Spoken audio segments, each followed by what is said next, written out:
Bismillahirrahmanirrahim. Assalamualaikum warahmatullahi wabarakatuh. Allah Subhanahu wa taala berfirman, "Inna anzalnahu fi lailatul qadr. Lailatul qadr khairum min alfi syahr. Tanazzalul malaikatu warruh fihi biizni rabbihim min kulli amr. Salamun hiya hatta matla'il fajr." Allah juga berfirman, "Syahrul Ramadan alladzi unzila fihi al-Qur'an hudal linnas wa bayyinatin minal huda wal furqan." Teman-teman sekalian, malam-malam ini kita masih dalam semangat mengejar Lailatul Qadar. Kedepan masih ada beberapa malam ganjil yang tersisa. Dan itu adalah kesempatan terakhir kita untuk kita maksimalkan dengan ibadah-ibadah istimewa yang apabila kita benar-benar bertepatan beribadah pada malam Lailatul Qadar, insya Allah kita tidak akan menyesal karena pahalanya lebih besar daripada beribadah 1000 bulan. Hampir 100 tahun.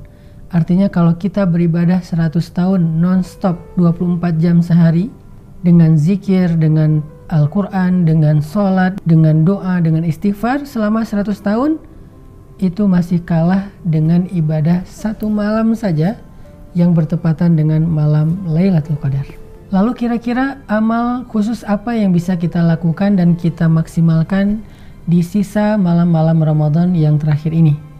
Nabi SAW mengajarkan kepada kita saat kita sedang beriktikaf, baik itu di masjid atau di musolanya masing-masing, dalam kondisi seperti sekarang, Nabi mengajarkan kepada kita 3 amalan istimewa. Yang kalau kita bisa menghabiskan waktu malam dengan beribadah, habiskanlah dengan 3 amalan ini. Pertama, membaca Al-Quran di dalam sholat. Kalau kita tidak sanggup membaca Al-Quran di dalam sholat karena hafalan kita terbatas atau kita membuka Al-Quran tetapi tidak lancar, maka kita ikut menjadi makmum kepada orang yang bacaannya baik dan lancar dan kita mendengarkan bacaan dia di dalam sholat. Itu pahalanya insya Allah juga pahala yang istimewa. Kenapa? Karena yang menjadikan malam itu adalah malam yang mulia sebagaimana namanya Lailatul Qadar, yaitu malam yang penuh dengan kemuliaan. Padahal malam itu adalah malam yang sama dengan malam-malam yang lain, biasa aja. Kenapa dia menjadi mulia dan istimewa? Karena kata Allah, "Inna anzalnahu fi lailatul qadar." Kami turunkan dia pada malam Lailatul Qadar. Syahrul Ramadan unzila fihi al-Quran. Apa yang Allah turunkan pada malam itu sehingga menjadikan malam itu istimewa dibandingkan malam-malam yang lain? Allah turunkan Al-Quran. Jadi siapapun yang ingin mendapatkan kemuliaan pada malam itu, pantaskanlah diri kita untuk kemuliaan itu dengan Al-Quran. Jangan tanggung-tanggung. Kalau bisa, sisa-sisa malam terakhir Ramadan ini kita habiskan di malam harinya dengan membaca 2 juz, 3 juz Al-Quran. Artinya kalau kita bacaannya lancar dan tertil, 1 juz itu butuh waktu sekitar setengah jam sampai 1 jam. Berarti kita habiskan 2 jam, 3 jam malam kita dengan Al-Quran. Dan kalau bisa, kecuali bagi perempuan yang haid, bacalah Al-Quran di dalam sholat. Karena membaca Al-Quran di dalam sholat itu punya keistimewaan tersendiri. Seperti firman Allah di surat Al-Muzammil, "Ya ayyuhal muzammil, qumil laila illa qalila, nisfahu awin qus minhu qalila, au zid alaih warattilil Qur'an tartila."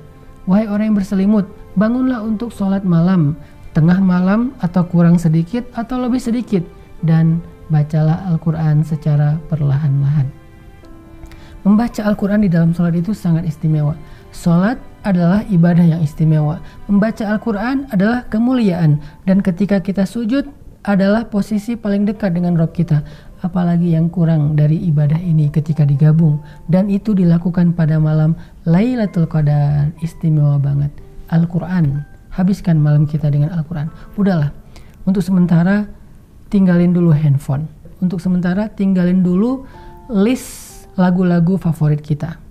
Untuk sementara tinggalin dulu entertain. Kita fokus malam ini, tinggal beberapa malam doang. Kita fokus dengan ini, dengan Al-Quran, supaya kita bisa ngedapetin kemuliaan Lailatul Qadar. Yang kedua, kata Nabi, banyakin doa. Di antara doa-doa yang dianjurkan pada malam Lailatul Qadar itu adalah Allahumma innaka afuwun tuhibbul afwa fa'fu anni. Atau boleh juga kita tambahkan Allahumma innaka afuwun karim tuhibbul afwa fa'fu anna ya karim. Ya Allah, engkau maha pemaaf, maafkanlah aku. Minta maaf sebanyak-banyaknya dengan doa.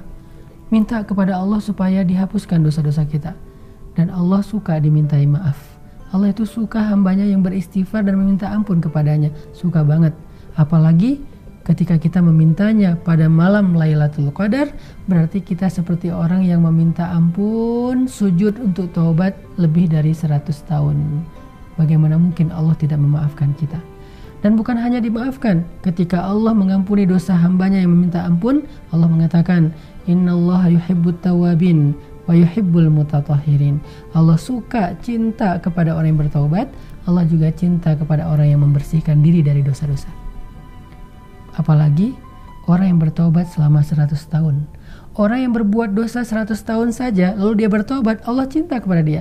Gimana dengan orang yang bertaubat selama 100 tahun? Gimana cara bertaubat 100 tahun, Ustadz? Bertaubatlah pada malam Lailatul Qadar dengan doa-doa dan istighfar kita. Allahumma innaka afuwun tuhibbul afwa fa'fu anni. Yang ketiga, amalan istimewa pada malam Lailatul Qadar itu adalah berdoa kepada Allah.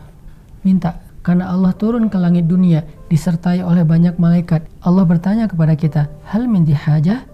Ada yang butuh pertolonganku? Ada yang butuh jodoh, ada yang butuh rezeki, ada yang butuh keturunan, ada yang butuh pekerjaan, ada yang butuh kesehatan. Ketika dia sakit, butuh apa? Hal min dihajah. Allah yang nanya sama kita.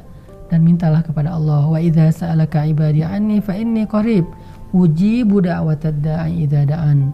Kalau kita berdoa meminta sesuatu bertepatan dengan Lailatul Qadar, berarti kita seperti orang yang berdoa selama 100 tahun tanpa henti. Nabi Zakaria meminta anak selama 50 tahun. Nabi Ibrahim meminta anak selama hampir 60 tahun. Mereka meminta anak dalam waktu yang lama, kemudian ketika Allah kabulkan dengan hadiah yang istimewa. Anaknya Ishak dan Ismail. Anaknya Yahya alaihissalam. Sehingga kalau kita berdoa selama 100 tahun, kira-kira gimana Allah akan memperkenankan doa kita? Istimewa banget. Ya Allah, beri saya pasangan yang soleh-soleha. Kalau yang perempuan minta yang soleh, laki-laki minta yang soleha. Karena kalau laki-laki minta yang soleh itu bahaya. Ya Allah, berikan saya pasangan yang soleha. Berikan saya pasangan yang setia. Sekali kita berdoa kayak gitu dan bertepatan dengan Lailatul Qadar, berarti kita meminta itu seperti 100 tahun tanpa henti. Kira-kira apa yang akan Allah berikan kepada kita yang meminta jodoh 100 tahun? Istimewa banget. Jadi 3 amalan itu. 1, Al-Quran, dia sebab kemuliaan dunia dan akhirat. 2, minta ampun kepada Allah Subhanahu wa Ta'ala. Dan yang ketiga, berharap dan berdoalah kepada Allah dengan doa-doa yang baik. Barakallahu fikum.